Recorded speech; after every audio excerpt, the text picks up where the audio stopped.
नमस्कार दोस्तों। आज वृंदावन में एक अद्भुत दृश्य दिखाई दे रहा है। राधा रानी स्वयं सभी व्रज गोपिकाओं के साथ अपने प्रिय श्याम सुंदर को नचा रही हैं।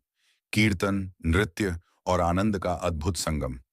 यशोदा मैया भी अपने लाडले को नृत्य करते देख आनंद से भर उठती हैं। लेकिन तभी कुछ ऐसा होता है जिसे देखकर सभी चकित रह जाते हैं। दो दो कृष्ण, एक ही कदकाठी, एक ही रूप, एक ही मुस्कान। आखिर यह कैसा चमत्कार? कौन है असली कृष्ण? यह कोई भ्रम नहीं, बल्कि राधा कृष्ण के दिव्य प्रेम की अप्रतिम लीला थी।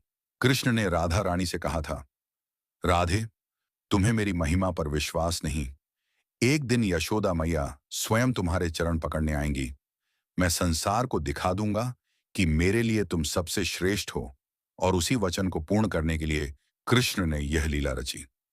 गोपिकाएं आनंद में डूबी दो कृष्णों को नचा रही थीं कि तभी यशोदा मैया वहां पहुंची। वे क्रोधित हो बोली, मेरे गोपाल को क्यों नचा रही हो? वह घर पर सो रहा होगा। गोपियों ने कहा, मैया, यह आपका कृष्ण नहीं, कोई और है। आप स्वयं जाकर देख लीजिए। यशोदा मैया घर पहुंची और सचमुच अपना कृष्ण बिस्तर पर सोता मिला। अब तो वे आश्चर्यचकित होकर वापस आईं और दूसरे कृष्ण को देखकर मोहित हो गईं। फिर दोनों कृष्णों को साथ नचाया गया और नटखट कन्हैया ने अपनी लीला से वह कर दिखाया जिसकी किसी ने कल्पना भी नहीं की थी। नृत्य करते करते यशोदा का कृष्ण गोपियों वाले कृष्ण में विलीन हो गया।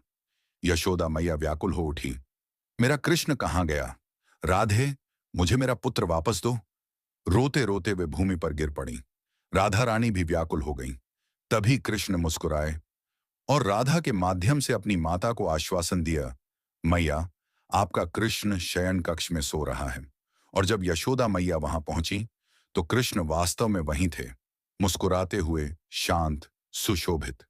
इस लीला का उद्देश्य केवल एक था, संपूर्ण सृष्टि को यही दिखाना कि कृष्ण के हृदय में सर्वश्रेष्ठ स्थान केवल और केवल राधा रानी का है।